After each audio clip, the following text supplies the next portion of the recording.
Hello friend, स्वागत है आपका इग्नू सोर्सेस के और एक नए वीडियो में। आज इस वीडियो में हम लोग बात करेंगे जो हमारा MTT 054 का क्वेश्चन पेपर होता है उसका हमारा क्वेश्चन नंबर 8 जो है, इसमें हमारा एक आता है कि इन्हीं 5 वाक्यों का हिंदी में अनुवाद कीजिए। वहाँ पे वो छोटे छोटे कुछ सेंटेंस टाइप का दिए रहते हैं, उसको बोलता है वो हिंदी में अनुवाद करने के लिए। तो वो वाले पोर्शन को हम लोग कैसे कवर करेंगे, उसके क्या क्या कुछ स्ट्रैटेजी होगी जो आप उसको फॉलो कर सकते हैं, तो आपको ईजी लगे करना, वो सब इसमें डिस्कस करेंगे। चलिए शुरू करते हैं। तो देखिए यहाँ पे दिखा रहा है, ये हमारा हो गया 54 का पेपर हो गया क्वेश्चन पेपर। इसमें मैंने ऑलरेडी वो बता दिया, पार्ट 1 पार्ट 2 आते हैं। पार्ट 1 में लॉन्ग क्वेश्चन था, वो मैंने ऑलरेडी डिस्कस किया। पार्ट 2 में जहाँ शुरुआत करते हैं वहाँ पर, तो पार्ट 2 में पहले आ रहे थे वो स्मॉल स्मॉल वर्ड थे। ये इसका वीडियो मैंने कल बनाया था ऑलरेडी आपके ऊपर, कि 10 शब्दों का हिंदी में पर्याय लिखने बोला था, ये शॉर्ट वाले में थे। और फिर था वो कुछ एक्सप्रेशन, इसको हम बोलते हैं अभिव्यक्तियाँ, तो उसका वहाँ पे था दिया हुआ था, ये शॉर्ट में हाफ लाइन जैसा था। ये दोनों क्लियर कर दिया मैंने। अब जो अगला क्वेश्चन हमारा है, क्वेश्चन नंबर 8 जिसको बोलते हैं हम लोग, वो यहाँ पे क्या बोला है करने के लिए। क्वेश्चन नंबर 8 में देखिए अगर यहाँ पे ठीक से आप, तो बोला जा रहा है निम्नलिखित में से किन्हीं 5 वाक्यों का हिंदी में अनुवाद कीजिए। अब यहाँ पे क्या बोला है ना, 5 वाक्य सेंटेंस। पहले मैंने क्या किया, पहले मैंने क्या था, शब्दों का मतलब वर्ड में दिया था। पहले उस वर्ड को मिला के उन्होंने एक बनाया था अभिव्यक्ति, जो एक्सप्रेशन टाइप का था, छोटा छोटा वर्ड था। और अब क्या क्या उन्होंने उन सबको जोड़ के आपस में एक लंबा सा एक सेंटेंस ही पूरा बना दिया। सेंटेंस मतलब पूरा एक कंप्लीट सेंटेंस बना दिया गया है। अब हमको उसको अनुवाद करना है, तो स्टेप बाय स्टेप करके आगे बढ़ रहे हैं। वहाँ पे मैंने 2 वीडियो बनाया मैंने कल, जिसमें तो उसमें मैंने बताया डिटेल में कि हर एक वर्ड का मतलब क्या होता है, कौन से फील्ड में कौन सा वर्ड यूज होगा। मैंने मेडिकल में अलग है, बैंकिंग में अलग था, एडमिनिस्ट्रेशन में अलग था, तो उसका वो वर्ड का प्रॉपर मीनिंग होता है, तो वो हमको यूज करना था। अब यहाँ पर सबको आपस में जोड़कर यहाँ पर उन्होंने दिया एक पैराग्राफ की तरफ सेंटेंस है, उसको बोल सकते हैं आप, इसको हमको इसका अब करना पड़ेगा। अब देखिए यहाँ पे कुछ चीज़ और बताना चाहूँगा। इसमें क्या है, हम यहाँ पे टोटल कितने क्वेश्चन आ रहे हैं, ये हमारा स्पेशली आ रहा है 5 को आंसर करना है हमें, और दिया कितना उन्होंने, तो ABCDEF, तो मतलब यहाँ पे उन्होंने 6 दिया है एक्चुअली। और 6 में से आपको कितना अटेंड करना है, 5 अटेंड करना है। टोटल 6 क्वेश्चन आ रहे हैं, आपको करना है 5 क्वेश्चन, मतलब एक क्वेश्चन छोड़ने का ऑप्शन दिया जा रहा है। तो बहुत ही टाइट है यहाँ पर, मैंने छोड़ने का ऑप्शन नहीं दिया, एक तरह ना के बराबर है, एक छोड़ना मतलब ना के बराबर हो गया, मतलब आपको लगभग सभी करना पड़ेगा। पर खासियत क्या है यहाँ पे हर एक क्वेश्चन 2-2 नंबर का है, मतलब क्या हो गया, 5 गुने 10 10 नंबर का ये आ रहा है। कल जो मैंने वीडियो बनाया, जो लंबा वीडियो हो गया बहुत ज़्यादा, कुछ 1.5 घंटे का वीडियो हो गया, उसमें उस पूरा करने के बाद आपको 10 नंबर आएंगे। और वहाँ पे एक एक क्वेश्चन तो 0.5 का था और एक कोई था 1 नंबर का था। यहाँ पे क्या हो गया हमारा, ये इतना सा अगर अच्छे से आप कर देते हैं, आपको इसमें 2 नंबर मिल जाएंगे, मतलब 2 गुने 5 10, मतलब बहुत ही छोटा है ये। और मैं बोलना चाहूँगा जो ट्रांसलेशन ऐसा चीज़ है, इसमें आपको कोई प्रॉपर बुक या की जरूरत नहीं पड़ेगी। अगर आपको आ रहा है करने तो आप कर लेंगे, कोई भी ट्रांसलेटर आपको दे दे, किसी भी लाइन का दे दे, आप वो कर लेंगे। जो चीज़ें पता होनी चाहिए कैसे कैसे रूल है, वो अगर आपको मालूम है तो आप वो कर लेंगे, है ना। जरूरी नहीं कि जो हमारा सेंटेंस दिया गया है ये वाला यहाँ से प्रॉपर बुक से मैच होगा, ऐसा जरूरी नहीं है। हालांकि कल वाला में वो मैच था, बुक में सारे चीज़ मिले थे, पर ये वाला शायद बुक से आपको ना मिले, क्योंकि बुक में बहुत सारे पैसेज वगैरह दिए गए हैं।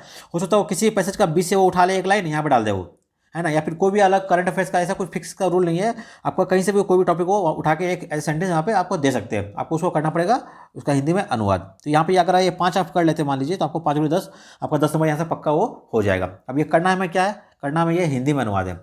अब और भी मुझे बहुत सारे मैसेज आए हैं बहुत सारे स्टूडेंट के, वो पूछे सर आपको अनुवाद का कुछ बताइए, वीडियो कैसे बनाना है, नहीं करना है, अनुवाद कैसे करते हैं हम लोग एक्चुअली, उसको लेकर बहुत सारे मैसेज मुझे आए हैं। पर मैं क्या कर, कहीं ना कहीं मतलब इस टॉपिक को मैं स्किप कर रहा था। मतलब मैं क्या है, पर्सनली मैं अनुवाद में उतना अच्छा नहीं हूँ, जहाँ तक मैंने अपना खुद का हालांकि सारा पेपर अनुवाद से ही कवर किया हूँ, लेकिन मैं जैसे अनुवाद करता हूँ अपने हिसाब से, वो अपने हिसाब से कर लेता हूँ, ऐसा कोई प्रॉपर रूल ऐसा फॉलो नहीं करता हूँ। तो इसमें मैं कुछ और अपना जो मैं खुद का पेपर मैंने कैसे हल किया, अनुवाद कैसे करा, मैं आपको अपनी स्टडी शेयर कर देता हूँ। अगर आपको लग रहा है ठीक है आपको लेना चाहिए, आप उसको ले सकते हैं, नहीं तो आप उसको छोड़ भी सकते हैं। तो देखिए मैं क्या करता था, मान लीजिए आपको अनुवाद करना है, अनुवाद 2 होगा, या तो आपको हिंदी से इंग्लिश करना होगा, या फिर इंग्लिश से हिंदी करना होगा, 2 तरह से कर सकते हैं। अब जो अनुवाद करते हैं हम लोग, वो 2 तरह का हो सकता है। एक होता है जो जिसको पूरा सही सही आता है, सारा रूल पता है, मतलब आपको क्या है ना, अगर अनुवाद करना है मान लीजिए, तो आपका जो बेसिक ग्रामर वो अच्छा होना चाहिए, या तो हिंदी या इंग्लिश दोनों की ग्रामर अच्छी होनी चाहिए। तब आप अगर आपकी अच्छी पकड़ है ग्रामर के ऊपर, तो आप अनुवाद अच्छे से आप कर पाएंगे। आपकी जो ग्रिप को अच्छा रही है तो आप अच्छे से कर पाएंगे। और जिसको नहीं आ रही मान लीजिए, मैं उतना मेरा ठीक नहीं है ग्रामर मान लीजिए, तो मैं बस काम चला कर लेता हूँ, पर मैं ठीक ठाक कर लेता हूँ कि इतना में मेरा आराम से क्या है, ये एटलीस्ट जो PGT है हमारा वो मेरा हो गया, है ना। PGT का मासिक मार्क्स जो है वो हमारे इजीली पासिंग मार्क्स आ गए, जो वहाँ पर अनुवाद दिया गया था। आप वहाँ उतना अगर कर पा रहे मान लीजिए एज ए लेमैन में भी, तो आपका वो हो जाएगा इजीली। तो वहाँ पे मैं कैसे करता हूँ, कुछ कुछ चीज़ों में फॉलो करता हूँ, मैं आपको वो शेयर कर देता हूँ। तो देखिए यहाँ पे क्या करता हूँ, जैसे ये कुछ पॉइंट इसे ध्यान रखना आपको। सबसे पहले क्या करना है, आपका जो भी उन्होंने दिया है क्वेश्चन में, एक अगर या तो देंगे पैराग्राफ, ठीक है, या तो फिर क्या देंगे वो छोटा सेंटेंस, जैसे ऊपर मैंने आपको दिखाया क्या एक सेंटेंस था, 2 लाइन 3 लाइन का एक सेंटेंस देंगे आपको। तो आप क्या करना है, सबसे पहले पैराग्राफ में करना, आपको अच्छे से रीड करना है। क्या रीड करना है, रीड द पैसेज केयरफुली, जो भी इन्होंने दिया पैसेज उसको अच्छे से आप ऊपर से पूरा एक बार रीड करें। या तो हिंदी का हो उसको भी आप रीड करें, या अगर इंग्लिश का है तो आप उसको भी रीड करें, या छोटा सा अगर सेंटेंस दिया आप उसको भी अच्छे से रीड करें। रीड मतलब ध्यान से रीड करें क्या क्या वर्ड उसमें दिया गया, और हल्का पॉज लेकर उसको पढ़ते हो जाए ध्यान से, क्या हमें उसको कुछ निकालना है, मुझे इसमें समझना है मुझे वो, आप उसको अच्छे से रीड कर। पहला काम ये हो गया। सेकंड क्या हो गया, रीड करने के बाद आपको उसका जो स्टोरी है या जो क्रक्स है या समरी है, आपको वो समझना होगा। मतलब आप जब पूरा पढ़ लीजिए मान लीजिए, तो आपको ये समझ में आना चाहिए कि ये जो टॉपिक मैंने पढ़ा अभी वो किससे रिलेटेड है है ना। कुछ कुछ उसमें वर्ड होंगे, मान लीजिए आपको वहाँ चाहिए वाला किसी फार्मर से लग रहा है या किसी फैक्ट्री से लग रहा है, या ये स्पोर्ट्स का कोई पैराग्राफ लिख दिया उन्होंने, मान लीजिए लिखा हुआ आईपीएल के ऊपर, तो वो क्या होगा, क्रिकेट का हो गया। मान लीजिए फुटबॉल पे लिखा है तो गेम का हो गया। इस तरह से करके आपको पकड़ना पड़ेगा जो टॉपिक उन्होंने ऊपर से नीचे लिखा है, हम उसको जब पढ़ ले रहे हैं तो पढ़ने तो वो टॉपिक किसके ऊपर है, किस पे स्टोरी का है, क्या चीज़ है वो, या फिर किसी का जैसे नॉर्मल स्टोरी दिया हुआ है, ठीक है, या किसी का लव स्टोरी दे दिया ऐसा है, या फिर कोई हमारा गवर्नमेंट का कुछ ऑर्डर आया था वो दे दिया है, या कुछ इन्वायरमेंट का इशू है वो लेकर दे दिया है, कुछ भी होता है, मान लिया फार्मर का इशू दे दिया है। तो आपको पढ़ने में ये आना चाहिए समझ में कि वो टॉपिक किस चीज़ के ऊपर है। अगर आप ये काम कर लेते हैं, मान लीजिए आपका कहीं ना कहीं दो ईजी काम अच्छा हो जाएगा कि जैसे आपको पता चलेगा हमारा स्टोरी क्या है या क्रश क्या है, तो आप अपने आप को माइंड को उस डायरेक्शन में सोच पाएंगे कि हाँ ये सारा वर्ड है, ये सारी चीज़ जो यहाँ पे यूज होगा। तो तीसरा पॉइंट मेरा वही यहाँ आ रहा कि फिर टेंस। तो पहला आपने जब स्टोरी समझ लिया आपने, फिर आपको जब वो पूरा पढ़ेंगे पैराग्राफ, अब वो क्या है ना, आपका जो भी पैरा दे रहा है वो या तो तीन तरह का होगा, या तो वो प्रेजेंट टेंस का होगा, मतलब अभी का वर्तमान घटना पे ऐसा करके लिखा होगा उन्हें, या तो कुछ पास्ट में हो चुका है उसके ऊपर होगा लिखा हुआ पैसेज, या फिर जो फ्यूचर में होने वाला है उसके ऊपर होगा। तीन तरह का हो सकता है, उसमें कुछ भी होगा। तो ये आपके होना चाहिए अंडरस्टैंडिंग कि हाँ मेरा पास्ट प्रेजेंट फ्यूचर में कौन सा मैं एटलीस्ट वो पकड़ पाऊँ, है ना। वो आप कैसे पकड़ेंगे, मान लीजिए सेंटेंस आप पढ़ते हैं उसमें देखिए कहाँ पे क्या, कहीं पे वॉज वेयर यूज किया है, मैंने था थी ऐसा कर, अगर हिंदी वाला तो ईजी हो जाएगा, कहीं लिखा हुआ था थी या भविष्य में करेंगे या कर रहा है, आपको हो जाएगा आइडिया कि वो मेरा प्रेजेंट क्या क्या है। सेम इंग्लिश में वैसे ही अगर वहाँ पे हैव हैज़ लिखा हुआ है या फिर क्या वहाँ पे वाज वेयर लिखा हुआ है तो वो हमारा पास्ट हो गया। अगर लिखा विल शैल या फिर फ्यूचर का क्या होगा, will we go shall we go ऐसा करके लिखा रहता है ना, तो वो हमारा फ्यूचर का टेंस हो गया। तो आपको वो चीज़ पकड़ना पड़ेगा कि जो हमारा क्रक्स है वो कौन सा टेंस में है। तो क्या होगा जब आप उसको अनुवाद करेंगे तो आप उस अच्छे से आपको लिख पाएंगे, अपने आप को सेंटेंस को अच्छे से अरेंज कर पाएंगे कि हाँ मुझे पास्ट फॉर्म में लिखना है, मुझे प्रेजेंट में लिखना है, मुझे फ्यूचर में लिखना है, वो चीज़ आप कर पाएंगे। फिर तीसरा क्या होगा, टर्मिनोलॉजी। अब जब उसको आप रीड करें पैसेज को, वहाँ पे देखिए बहुत सारा वर्ड वर्ग आएंगे, है ना। कुछ कुछ जो बड़े बड़े वर्ड होंगे आप उसको क्या ऐसे अंडरलाइन कर लीजिए, कैसे ये वर्ड का इसका मतलब ये होगा। उस बीच में जो वर्ड आ रहे हैं, मान लीजिए फार्मर जैसे आ गया, सेक्रीफाइस आ गया, मान लीजिए कुछ भी होता है, या एप्लीकेशन आ गया, या इरीगेशन आ गया, सिंचाई आ गया मान लीजिए, तो वो सब जो भी वर्ड आ रहा है उसको अंडरलाइन कीजिए पहले। जब आप पैसे रीड करें तभी आप उसको अंडरलाइन कीजिए, हाँ यहाँ ये सारा पैसे मुझे ये सारा वर्ड का मुझे अच्छा से मतलब आना चाहिए। वो करके क्या करना, फिर उसका जो अर्थ है वो आपको सोचना है मन में, मतलब जो वर्ड का प्रॉपर मीनिंग क्या होगा हिंदी में। देखिए हम लोग को क्या है ना, बहुत सारी बात हम लोग जब नॉर्मल बातचीत करते हैं तो हम लोग कुछ भी मैंने सोच लेते हैं, पर ऐसा है नहीं। इसलिए क्या है, इसके जो पिछले चैप्टर में जो पीछे वीडियो में बनाया था उसमें क्या हर एक का प्रॉपर टर्मिनोलॉजी दिया है, उसका एक शब्दावली दिया है कि इसके लिए यही वर्ड यूज होता है। तो आपको क्या करना है वो मन में आना। मान लीजिए डॉक्टर को क्या डॉक्टर लिखते हैं तो उसका हिंदी में क्या होगा, चिकित्सालय या फिर चिकित्सक बोलते हैं डॉक्टर को, जैसे हॉस्पिटल हो गया मैंने अस्पताल बोलते हैं, जैसे वहाँ पे जाते हैं तो क्या है वो, तो हर एक का जो प्रॉपर वर्ड दिया गया ना, आपको वो वर्ड अपने माइंड में याद करना है कि अच्छा इसका जब हम लिखूंगा तो इसका मीनिंग ये होने वाला है, उसको अंडरलाइन कर लीजिए वहाँ पे ताकि वो गलती ना हो। यहाँ तक आपको करना है, ये चार काम पे जब पूरा आप कर लेंगे, पैसेज को आपने रीड किया अच्छे से ध्यान से, उसका क्या स्टोरी है वो आप समझ गए, फिर कौन सा टेंस में आपको पहले वो पकड़ लिया कहाँ टेंस क्या है इसका, और फिर मैं क्या टर्मिनोलॉजी कौन कौन से वर्ड है उसको अंडरलाइन कर लीजिए कि सारा वर्ड को मेरा इंपॉर्टेंट है, यहाँ पे उसको मेरे को ध्यान देना पड़ेगा। जब इतना सारा आप काम कर लेंगे मान लीजिए, तो आपने कहीं ना आधा आधी काम कर लिया आपने अपने मन में कि हाँ मुझे इसका चीज़ें समझ में आ गई है। ये सब क्या है, जिसको कुछ भी नहीं पता है रूल वगैरह वो भी इसको इतना नॉर्मल कर सकता है कोई भी अगर आप पढ़ेंगे, है ना। हर लोग एक ग्रेजुएट ही एग्जाम दे रहे हैं, पीजीटी वाले मिनिमम तो ग्रेजुएट किए होंगे सब लोग, इतनी समझ तो होगी सब में कि ये पढ़ के मैं समझ लो कि हाँ ये क्या लिखा है, हिंदी या इंग्लिश जो भी है। किसी के भी हिंदी इंग्लिश कितनी भी खराब क्यों ना, आपको उतना समझ में तो आ जाएगा ना पढ़ के भी कोई भी स्टोरी की हाँ ये किस बात पर लिखा हुआ है। उतना अगर आप कर लेते हैं तो फिर आपको यहाँ से क्या करना है, आपका मेन जो काम है अनुवाद का आपको वो शुरू करना है। अब ये आप कैसे करेंगे, तो यहाँ पे मैं क्या करता था इसमें, जैसे मैंने अनुवाद का कोई लिखा पैसेज, ठीक है, तो क्या है ना पैसेज तो लंबा चौड़ा दिया रहता है, तो मैं उसको खोजता हूँ कहाँ पे फुल स्टॉप कहाँ पे कॉमा दिया, मैं वो खोजता हूँ पहले। फिर क्या करता हूँ मैं अपने पेन से ना वहाँ पे उसको मार्किंग कर लेता हूँ, मैं आगे दिखाऊंगा अभी आपको कैसे। तो मैं क्या करता हूँ उसको पेन से वहाँ से ऐसे मार्क कर लेता हूँ कि हाँ यहाँ से यहाँ तक ये पूरे पैराग्राफ हो गया, उसको मैं यहाँ से मार्किंग कर लेता हूँ, इस तरह करता हूँ मैं। जब आप वो वाला मार्किंग वाला काम कर लेंगे मान लीजिए, फिर छोटा छोटा उसमें करके फिर छोटा छोटा करके उसको ब्रेक करें और उसको जोड़ दें। फिर ठीक है क्या बोला, मान लीजिए मैंने मार्किंग कर लिया, जैसे मैं आपको दिखाई देता हूँ, चलिए मान लीजिए ये वाला नीचे उतार दो, ये देखिए ये वाला एक पैसेज आ गया, ये तो खैर एक पैसेज हो गया, मैं थोड़ा वर्ड लेता हूँ बड़ा वाला। मान लीजिए ये एग्जाम्पल के तो यहाँ पे लिखा हुआ मैंने, या क्या लिखा, we are unable to settle your medical claim for reimbursement due to the reason and state. देखिए यहाँ पे आपको मिलेगा फुल स्टॉप, जैसे यहाँ पे फुल स्टॉप मिला, मैं क्या करूँगा यहाँ से लेकर मैं यहाँ पे ऐसे लाइन लगा दूंगा, यहाँ से ऐसे करके आप क्या करना है कोई दाग डाल दीजिए, क्या क्या यहाँ से पूरा एक सेंटेंस हो गया। फिर अगला कहाँ, फिर मैं यहाँ से ऐसे करूँगा, फिर अगला जहाँ फुल स्टॉप है वहाँ लगा दूंगा, फिर नेक्स्ट वाला कहाँ वहाँ से लेकर मैं फिर वहाँ ऐसे लगा दूंगा, फिर यहाँ से फिर यहाँ, ये क्या कर रहा हूँ मैं। अगर आप पूरा पैसेज पढ़ेंगे लंबा चौड़ा, आपको लगेगा कि मुझे इतना पूरा लंबा का उनको करना ट्रांसलेट, तो आपको बहुत भारी लगेगा वो, है ना। जब आप सोचेंगे मन में कितना लंबा कैसे करूँगा क्या हो पाएगा, क्या करना आपको उसको छोटे छोटे पार्ट में ब्रेक कर लेना है। आप जहाँ जहाँ फुल स्टॉप दिया आप वहाँ पे ऐसे दाग लगाइए और सोचिए कि जस्ट मुझे यहाँ से यहाँ का अच्छा से करना, पहले आप एक लाइन का कर दीजिए, पहले करके लिख दीजिए। जब हो गया फिर देखिए सेकंड लाइन में क्या बोल रहा है उसको यहाँ से कीजिए, फिर उसको यहाँ पे लिखिए, फिर थर्ड में। जब ऐसे आप लाइन बाय लाइन करेंगे तो क्या होगा, आपको पता नहीं चलेगा कि आपने पूरा पैराग्राफ कंप्लीट कर लिया है। लेकिन अगर आप सोचेंगे मैं पूरा का एक बार मुझे करना है, मैं पूरा का समझ गया हूँ, अब मैं इसको अच्छे से लिखूंगा, वैसे ट्रांसलेट नहीं होता है। ट्रांसलेट क्या होता है, वो स्टेप बाय स्टेप ही होता है, लाइन बाय लाइन ही होता है ना, इवन वर्ड बाय वर्ड भी होता है, मैं ऐसा बोलूँगा। जब आपने एक वहाँ से यहाँ से आप लाइन पढ़ा ये वाला है ना, वी से लेकर आप यहाँ तक पढ़ लिया। अब क्या करना है आपको, देखना इस वाले पूरे लाइन में यहाँ से एक जो लाइन हुआ इसमें कौन सा वर्ड इंपॉर्टेंट है। जैसे मान लीजिए वी आर, ये सब तो कॉमन वर्ड है। अनेबल एक यहाँ से वर्ड आया, फिर क्या देखिए मेडिकल क्लेम एक वर्ड आया, फिर रिम्बर्समेंट एक यहाँ से वर्ड आया, फिर है रीजन कारण हो गया। अब क्या करना आपको, इस सारे वर्ड का ना ऐसे अनेबल का मतलब क्या होता है हमें सोचना है अपने मन में। अनेबल मतलब नहीं कर पाना, अयोग योग अयोग बोलते हैं, अनेबल हो गया। फिर क्या मेडिकल क्लेम होगा, मेडिकल मतलब हमें क्या हो गया, सो हमारा वैध होता है ना। या फिर देखिए इजट वर्ड क्या आ रहा है मेडिकल का, मेडिकल बिल जैसे हम लोग बोलते हैं ना, तुम्हारा ऐसे ही होता है माइंड में। अब उसमें क्या आपको वर्ड याद जाएंगे, जैसे मेडिकल क्लेम के आप बोलता है स्वास्थ्य, स्वास्थ्य। अच्छा मेडिकल का मुझे अभी याद नहीं आ रहा है यहाँ पे क्या होता है। ठीक है देखिए, फिर एक होता है रिम्बर्समेंट। रिम्बर्समेंट क्या होता है, मैंने जो हम लोग पैसा को अगर आपने कुछ खर्च किया, मान लीजिए सरकारी जॉब में क्या होता है, आप पैसा अपने मन से खर्च करें, बाद में जाकर अपना बिल को क्लेम कीजिएगा, आपको पैसा वापस देंगे। तो क्या होता है रिम्बर्समेंट मतलब क्लेम करना, जहाँ से क्या आपको वापस में पैसा वो मिल जाता है, रिम्बर्स करना उसको, है ना।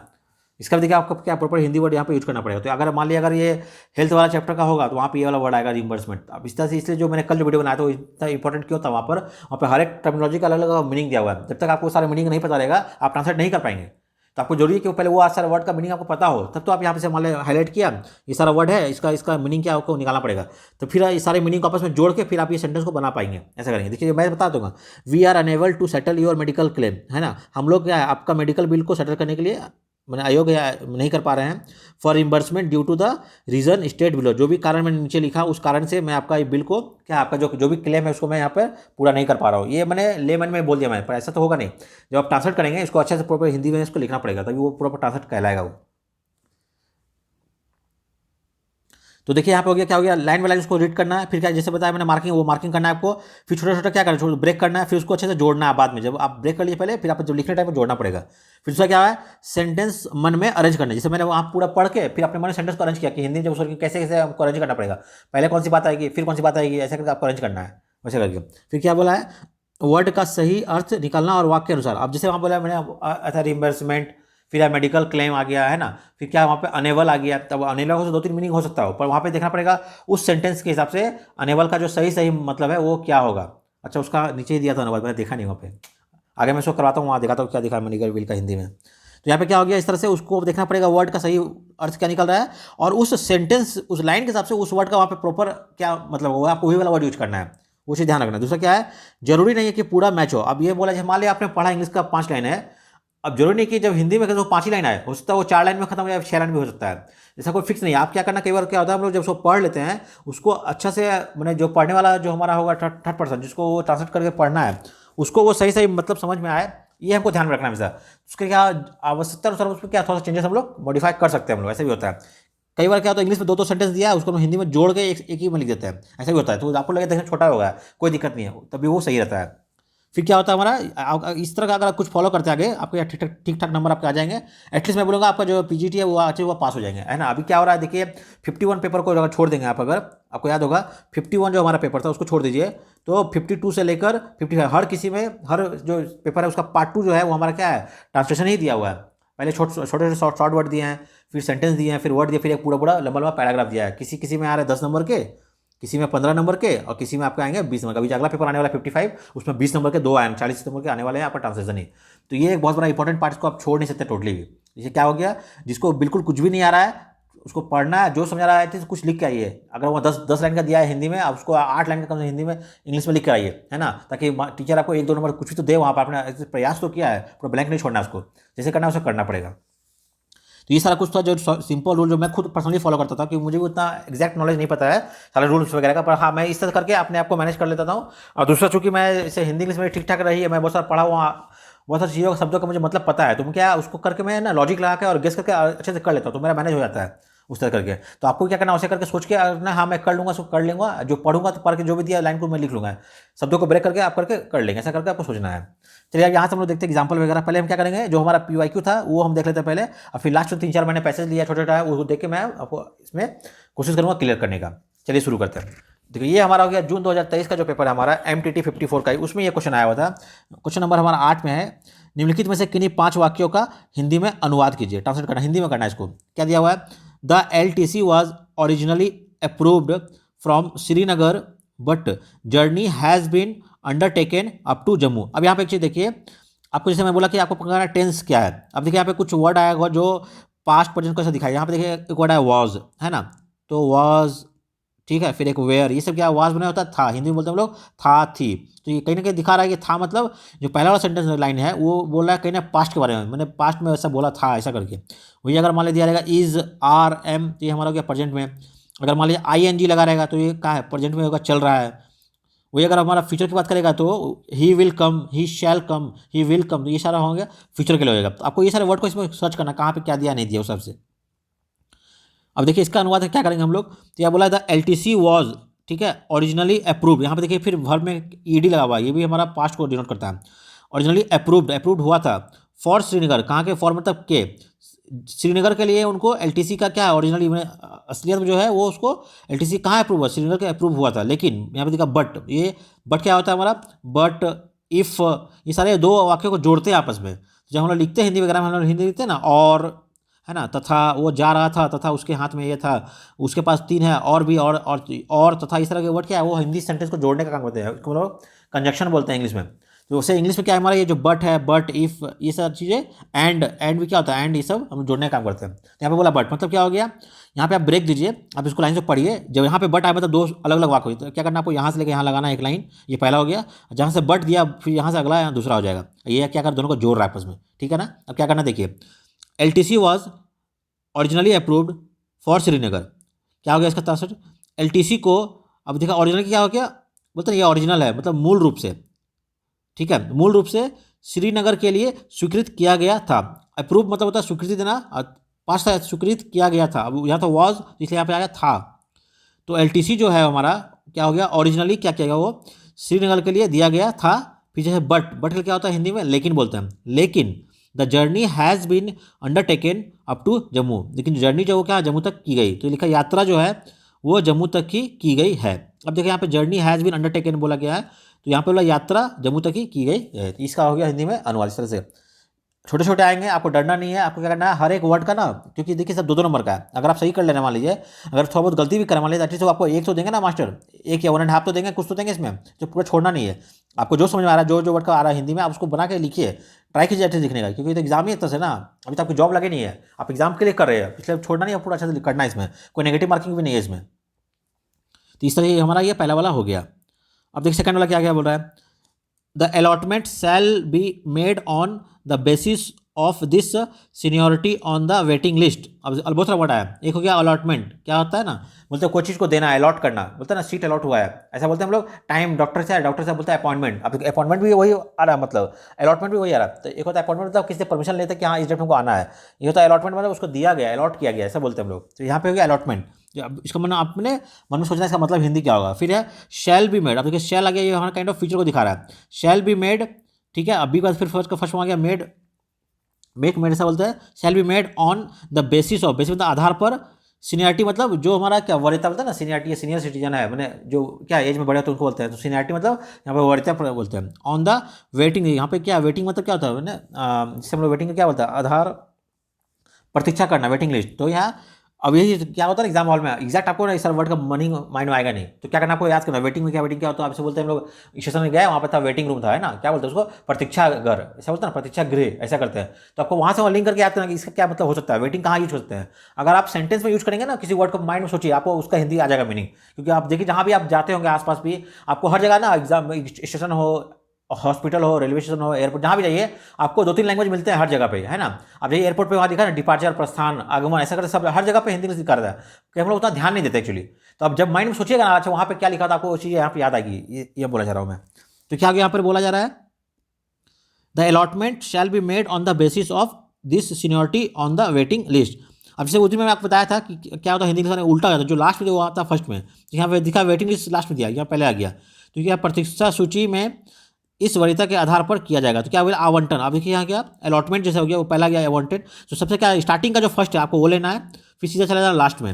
जैसे आप ट्रांसलेट करेंगे, आपका फर्स्ट का जो वर्ड वो लीजिए, और फिर चाहिए सीधा लास्ट में, और फिर ऐसे उल्टा जाइए, तो यह क्या हो गया, उसे हो गया। देखिए द अलॉटमेंट मतलब आवंटन, बांटना, आवंटन करेंगे हम लोग। फिर वेटिंग लिस्ट, तो आवंटन जो है वो क्या होगा, प्रतिष्ठा सूची में इस वरीयता के आधार पर किया जाएगा। So waiting list on the seniority, what is the on the basis of merit shall be. So यहाँ बोला जो हमारा आवंटन किया जाएगा, जो डिस्ट्रीब्यूट किया जाएगा, कैसे किया जाएगा, वो प्रतीक्षा जो जो वेटिंग लिस्ट में जिसका नाम दिया रहेगा उसको पहले मिलेगा, उसके बाद उसको मिलेगा। ऐसे वेटिंग लिस्ट का यहाँ पे फॉलो करके किया जाएगा।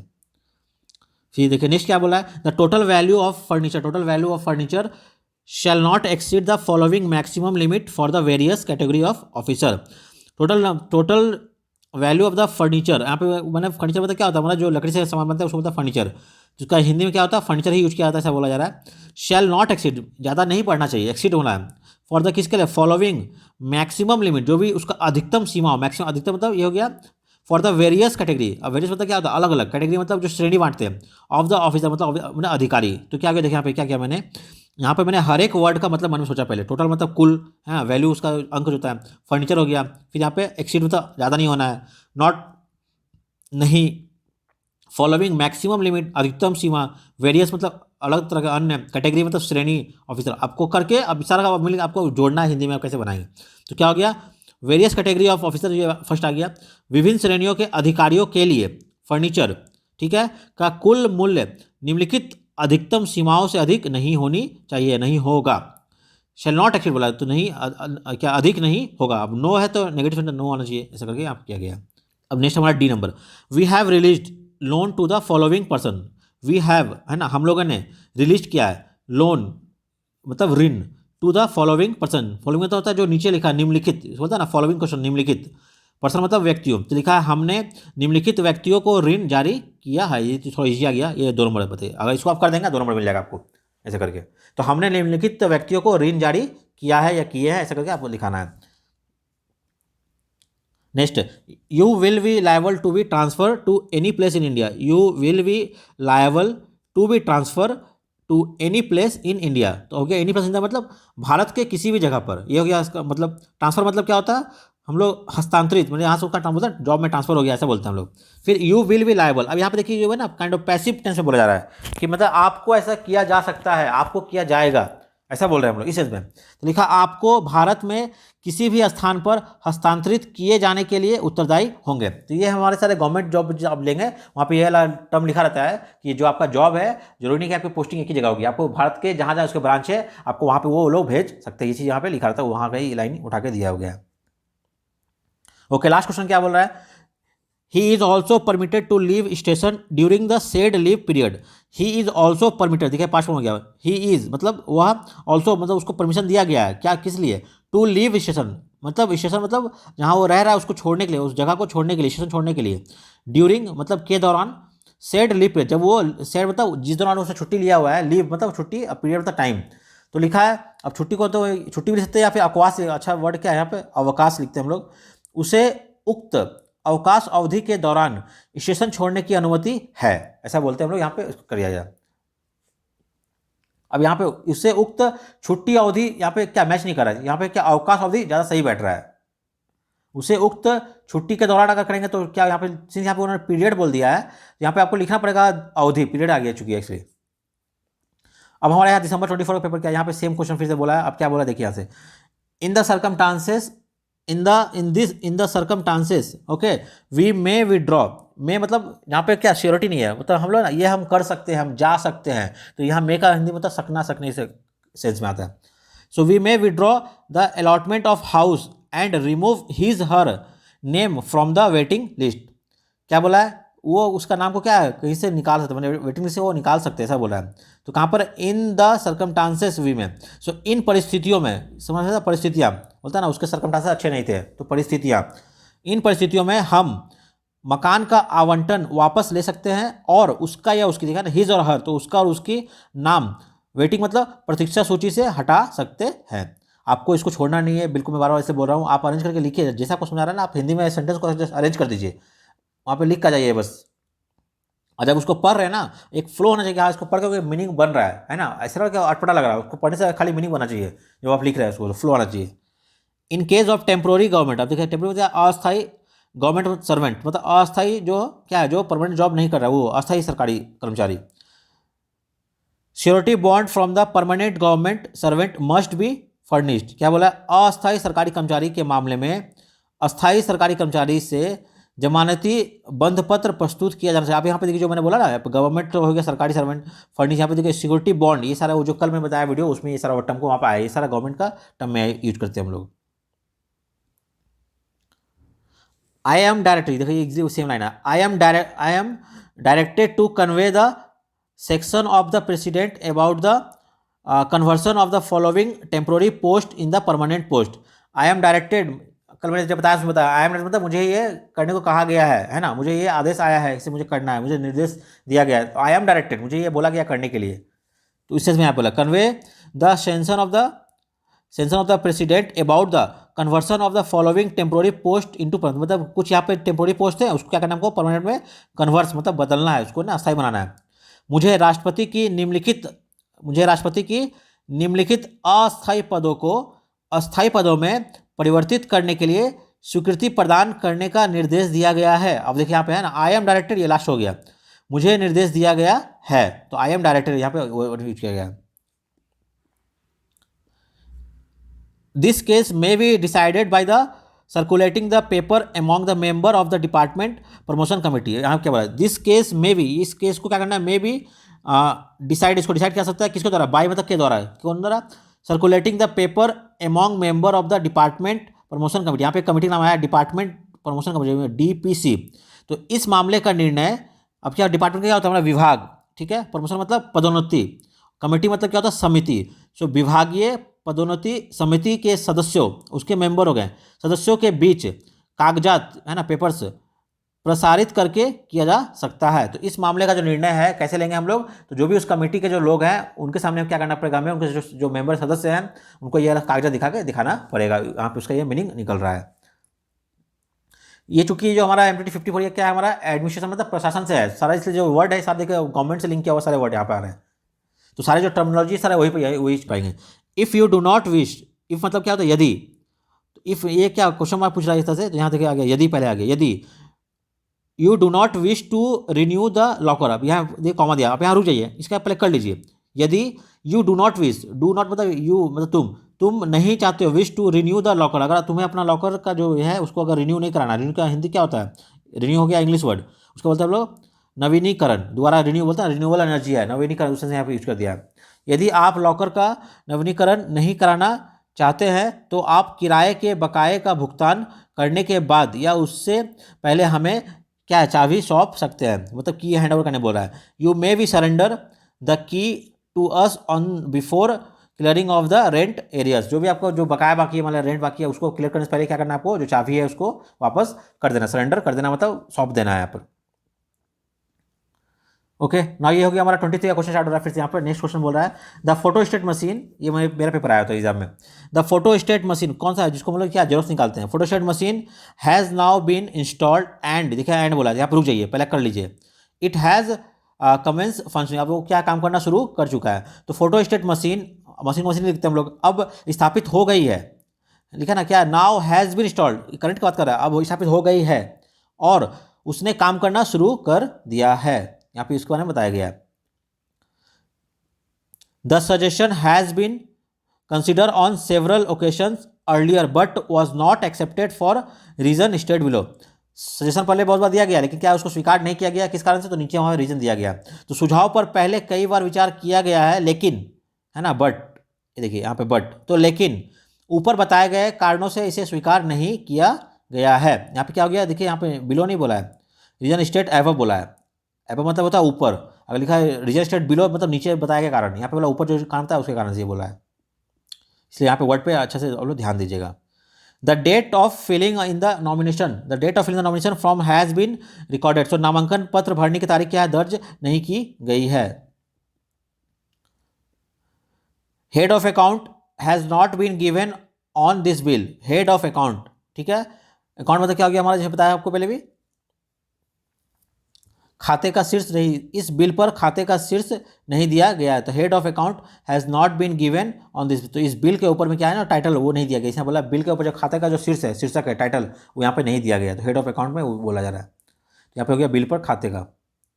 इन case you are not manufacturer you should code the manufacturing name, in case condition दे रहा है, यदि आप निर्माता नहीं है, इनकेस यू आर नॉट, यहाँ पे कॉमा दिया है, जहाँ तक कॉमा वहाँ से एक पहले कर दीजिए। यदि आप निर्माता नहीं है तो क्या करना है, आपको निर्माता का नाम उद्दिष्ट करना चाहिए। तो क्या करना है, आपको जो भी अलग दूसरा निर्माता है उसका नाम यहाँ पर दिखाना पड़ेगा। ओके, यहाँ पर लास्ट क्वेश्चन इस पेपर का, द सेक्शन ऑफिसर में सबमिट रिपोर्ट। सेक्शन ऑफिसर का क्या हो गया, सेक्शन मतलब अनुभाग, ऑफिसर क्या हो गया, अधिकारी। तो अनुभाग अधिकारी रिपोर्ट प्रस्तुत कर सकता है। तो सेक्शन ऑफिसर में, है ना, मैं मतलब ना सकना, मैं जा सकता हूँ, है ना, मे आई गो, ऐसा करके पूछते हैं तो यह मैं सकना। तो अनुभाग अधिकारी रिपोर्ट प्रस्तुत कर सकता है, ये यहाँ पे ओके ना। यहाँ पे जून 24 का पेपर आया है, इसका हम लोग उल्टा करते हैं, मान लीजिए हिंदी से करते हैं। तो परिवहन का तरीका जैसे, है ना, सरकारी वाहन, बस, निजी वाहन आदि निर्दिष्ट नहीं है। कहीं पे वो बोला यहाँ पे क्या निर्दिष्ट मतलब लिस्ट में नहीं लाया है, वही चीज़ बोल रहा है। लिखा है mode of conveyance, okay, such as, जैसे कि government vehicle, bus, private vehicles etcetera is not specified, वहाँ पे वो डिक्लेयर नहीं किया है। The certificate regarding number of days of tour and number of days of halt outside headquarter has not been furnished. ठीक है, बोला मुख्यालय के बाहर दौरे के लिए दिनों की संख्या और रुकने के दिनों की संख्या से संबंधित प्रमाण पत्र प्रस्तुत नहीं किया गया। देखिए यहाँ पे हर एक आपको वर्ड निकालना है। हेडक्वार्टर मतलब क्या हो गया, हमारा मुख्यालय। देखिए संबंधित प्रमाण पत्र बोला है ना कहीं पर, तो यहाँ पे कुछ मांगा सर्टिफिकेट, सर्टिफिकेट क्या बोलता है, प्रमाण पत्र। Has not been furnish, furnish मतलब शो करना, दिखाना, मतलब उन्हें प्रस्तुत नहीं किया, फर्निश नहीं किया उन्होंने। यहाँ पे पूछना है, आप अगर हर एक वर्ड का अलग अलग मतलब निकाल लेंगे, आप आपस में जोड़ के वहाँ से अच्छे से सेंटेंस आप लिख लेंगे। Fair requisition for police assistant is put up for the signature. Fair requisition लिखा, पुलिस सहायता के लिए उचित मांग पत्र हस्ताक्षर के लिए प्रस्तुत किया गया है। ये शायद मेरे पूरा जैसे बुक से आ गया है, यहाँ पे देखा फेयर रिक्वेजिशन, क्योंकि फेयर का अलग अलग मीनिंग होता है। Change of floor in the same locality is allowed without reference to the applicant priority date. बोला चेंज ऑफ फ्लोर मतलब एक ही, चेंज ऑफ फ्लोर मतलब क्या, जो हम लोग क्या है बोलते ना, ये घर एक तला दो तला है, उस तरह से फ्लोर चेंज करना, वो चीज़ में। सेम लोकेलिटी अगर एक ही इलाके में आप रह रहे हैं, अलाउ किया गया है विदाउट, बिना किसी के क्या reference to the applicant priority date. ऐसा कोई नहीं कि आपको पहले से डेट लेना पड़ेगा, ऐसा जरूरी नहीं इसके लिए। क्या बोला, एक ही इलाके में, है ना, सेम लोकेलिटी, एक ही इलाके में मंजिल का परिवर्तन, जो फ्लोर था ना उसको बोला एक तला, मतलब एक मंजिल, दो मंजिल, तीन मंजिल मकान, वो बोलते हैं मंजिल का परिवर्तन आवेदक की प्राथमिकता तिथि से संदर्भ में बिना अनुमति के भी ये पॉसिबल है करना, वो बोला जा रहा है। सर्टिफाइड है ना, certified that the purchase and repair of furniture have not been exceeded in the bill. लिखा, प्रमाणित किया गया जाता है कि इस बिल में फर्नीचर की खरीद और मरम्मत अधिक नहीं हुई है। Please send the technical specification to your product. Please send the technical specification for your product. अब यहाँ देखिए, प्लीज मतलब रिक्वेस्ट कर रहा है, कृपया करके से मतलब भेज है ना, कृपया करके भेजे, क्या भेजना है, टेक्निकल स्पेसिफिकेशन क्या होता है, मतलब किसी भी तरह का ना, जो मैंने कोई सामान लेते हैं मान लीजिए, उसका स्पेसिफिकेशन क्या है, उसका डिटेल क्या है, वो चीज़ बोला जाता है, उसको मतलब विशिष्टता। और टेक्निकल मतलब होता है तकनीकी। सो कृपया अपने, आप किसका बनाए, ऑफ योर प्रोडक्ट। तो प्रोडक्ट क्या लास्ट में वो चला जाएगा, फर्स्ट में उठ के हमारा, तो कृपया करके क्या है, अपना ये प्रोडक्ट क्या है, योर प्रोडक्ट। तो अपने प्रोडक्ट, अपने उत्पादकों के लिए तकनीकी विशिष्टता भेजे। यहाँ पे ये सेंटेंस यहाँ पे हो गया। तो ये देखिए क्या, ये हमारा छोटा, ये वाला तो फिर भी छोटा हो गया, इसके बाद तो एक तो बड़ा कर दिया था। ये हमारा सा PYQ मैंने पूरा कंप्लीट कर दिया। अब यहाँ देखिए मैं कुछ एग्जांपल लिया आपको समझाने के लिए। क्या बोला जा रहा है, कई बार क्या होता है ना, सेंटेंस के हिसाब से वहाँ जो मीनिंग है ना वो थोड़ा अलग हो जाता है, आपको वो भी अपने माइंड में ध्यान रखना पड़ेगा। यहाँ देखिए एग्जाम्पल है हमारा, पे commission has recommended 30% cut in post across the board. ठीक है, 30% क्या बोला, कट करने बोला, कहाँ पे, पोस्ट अक्रॉस द बोर्ड, ऐसा लिखा है। अब देखिए आप जो अक्रॉस द बोर्ड उसका मतलब क्या होगा, तो यहाँ पे अक्रॉस द बोर्ड का जो शाब्दिक अर्थ हो रहा है हमारा, अगर इसको वर्ड बाय वर्ड करेंगे, अक्रॉस मतलब क्या आता है, फलक, है ना, बोर्ड, अक्रॉस मतलब आर पार, बोले अक्रॉस द रोड में इधर उधर आर पार करना, और बोर्ड मतलब होता है जो फलक या फिर काठ बोलते हैं हम लोग उस तरह से। तो यहाँ पे फलक के आर पार ऐसा बोला जा रहा है, तो ये यहाँ पे क्या है, सही नहीं होगा। क्या लिखना है इसका, सही क्या होगा, तो पे कमीशन हैज़ रिकमेंडेड, तो लिखा वेतन आयोग ने हर स्तर पर पदों में 30% की कटौती की सिफारिश की है। सो पे commission has recommended 30% of post across the board. तो क्या पहले स्टार्टिंग में फर्स्ट लेंगे हम करते ट्रांसलेट, तो पे कमीशन पहले आ जाएगा, पे कमीशन, फिर जाएंगे लास्ट में, ठीक है, फिर यहाँ से उल्टा आएंगे, ऐसे होता है ट्रांसलेट। पहले आपको लेना फर्स्ट वाला, फिर जाइए लास्ट में, फिर यहाँ से रिवर्स आइए, तो पे कमीशन, फिर लास्ट में क्या, अक्रॉस द बोर्ड। तो पे कमीशन, ये पे कमीशन ने एक मतलब हर स्तर पर, तो अक्रॉस द बोर्ड हर स्तर पर, फिर उल्टा ये क्या करना है, 30% कट इन रिकमेंडेड। सो पदों में 30%, पहले 30% गया, क्या करना है इसको, रिकमेंड मतलब सिफारिश देना है कटौती के लिए, तो 30% की कटौती की सिफारिश की है। तो ये हमारा हो गया ट्रांसलेट क्या है, इंग्लिश से हिंदी में आ गया। तो हर जगह क्या होता है, वर्ड का जो मतलब है एग्जैक्टली कभी कोई सेम नहीं होता है। देखिए कुछ और यहाँ पे एग्जाम्पल लेके आया हूँ, ये देखिए एग्जाम्पल, इसमें क्या बोल रहा है वो लोग। हाँ यहाँ पे 2 लाइन का है, अच्छा देखिए ध्यान से। We are unable to settle your medical claim okay for reimbursement due to the reason state below. नीचे दिए गए कारणों के आधार पर, तो जो लास्ट में दिया हुआ है due to the reason state below, last था उसको पहले लिया है। तो नीचे दिए गए कारणों के आधार पर, यहाँ तक ये हो गया पहला हमारा पार्ट, कौन सा, ड्यू टू द, ये यहाँ से हो गया पहले आ गया, लास्ट का पार्ट पहले आ गया उठ के। अब फिर क्या बोला है, we are unable to settle your medical claim for reimbursement. नीचे दिए गए कारणों के आधार पर, वी आर मतलब हम, योर मेडिकल बिल, सो आपका चिकित्सा दावा ओके। सो मेडिकल क्लेम क्या हो गया, क्लेम मतलब दावा करना होता है, मेडिकल मतलब हो गया चिकित्सा वाला, तो चिकित्सा दावा निपटाने में असमर्थ है। ये जो रिम्बर्समेंट होता है इसको यहाँ लिखा गया निपटाने में, काइंड ऑफ क्या करना फिर में असमर्थ है, तो क्या लिखा है, अनेबल के लिए क्या हो गया हमारा असमर्थ, मतलब नहीं कर पा रहे हैं। तो नीचे दिए गए कारणों के आधार पर हम आपका चिकित्सा दावा निपटाने में असमर्थ है, ये हो गया पहला लाइन। नेक्स्ट लाइन क्या बोला है फिर, हेंस, ये भी वर्ड को क्या जोड़ने का काम आता है, hence we are returning the same to you along with enclosures for correction and resubmission to us for early payment। बोल रहा है, पहले बोला लाइन क्या बोला कि हम जो है इस कारणों से आपका जो भी चिकित्सा का दावा है उसको हम लोग क्या है आपको निपटाने में असमर्थ, मतलब आपका जो भी बिल क्लेम किया मैं उतना पैसा आपको नहीं दे पा रहा हूँ, ये म्युनिसिपल मीनिंग है। फिर सेकंड लाइन क्या बोला है, वो उसको वापस कर रही है इस चीज़ को, बिल को, और उसमें उन्होंने कुछ कारण लिखा है, रीजन लिखा है कि ये सारी चीज़ें मिसिंग है, कृपया नेक्स्ट टाइम ये सारी चीज़ों को ऐड कीजिए करके दोबारा मुझे फिर से दीजिए ताकि मैं आपको पैसा वापस दे सकूँ। बस ये इसका सिंपल मीनिंग है, पर उसको हिंदी में कैसे लिखना है आपको वो यहाँ बताया गया है। नीचे दिए कारणों से आधार पर आपका चिकित्सा बिल दावा निपटाने में असमर्थ है, फिर अतः उसे संलग्न है, ये देखा ना उसको, तो इनक्लोजर मतलब अगर कोई आप फाइल बना रहे ना, फाइल के साथ में ना पेपर नीचे अटैच करते हैं, जैसे अभी बनाया हुआ पीजीटी का प्रोजेक्ट था ना, उसमें नेशनल क गो, वो क्या है हमारा, वही था हमारा इनक्लोजर या फिर हमारा संलग्न बोलता है, क गो तो लगाया आपने जो, वही हमारा इनक्लोजर या फिर संलग्न बोलते हैं उसको। तो अतः उसे संलग्नों सहित आपको वापस कर रहे हैं ताकि आप उसे ठीक करके शीघ्र भुगतान के लिए फिर से प्रस्तुत करें। मतलब वो क्या बोल रहा है, जो है वो बिल को वापस कर रहा है, उसको बोला जो भी चेंजेस हुआ है आप क्या उसमें दोबारा अटैच कीजिए फिर से नया करके हमको वापस दीजिए ताकि हमको पैसा आपको फिर से हम दे पाए। इसका ये ओवरऑल मीनिंग हो गया। देखिए ऐसे आपको समझ में आ गया, अगर इसको आप पढ़ेंगे इस पैरा को आप समझिए इसका मीनिंग क्या बोलने जा रहा है, क्रस्ट आपको समझ में आ गया, लेकिन आपको दिखने टाइम पे क्या करना है, जो हिंदी का प्रॉपर वर्ड है आपको वो सारा यूज करना है, बस यही आपको ध्यान रखना है। कई बार होगी गलती है ना, कुछ जैसे ना शीघ्र भुगतान हम लोग क्या लिख देंगे, करके जल्दी भुगतान लिख देंगे हम लोग। शीघ्र क्या ज़्यादा अच्छा रेस्पेक्टेबल वर्ड है, जल्दी भी सही है, गलत नहीं होगा, आप जल्दीबाजी में जल्दी लिख देंगे वहाँ पे जल्दी भुगतान करेंगे ये भी चलेगा, लेकिन क्या अच्छा है शीघ्र भुगतान। अगर आपके माइंड में वो वर्ड याद आ रहा है तो 1 मिनट रुक के वहाँ पर वही वर्ड को लिखिए, ज़्यादा अच्छा रहेगा वो, ताकि यहाँ पे जो भी है ना 2 में 2 आपको मिल जाएगा वो। चलिए और एक मैं यहाँ पे एग्जाम्पल लेकर आया हूँ, ये लास्ट एग्जाम्पल है, देख लेते हैं इसको। बोल रहा है श्री डैश करके has applied for the withdrawal of sum of rupees 2 lakhs from his provident fund account to meet the expense incurred during his illness मतलब होता है बीमार हो जाना।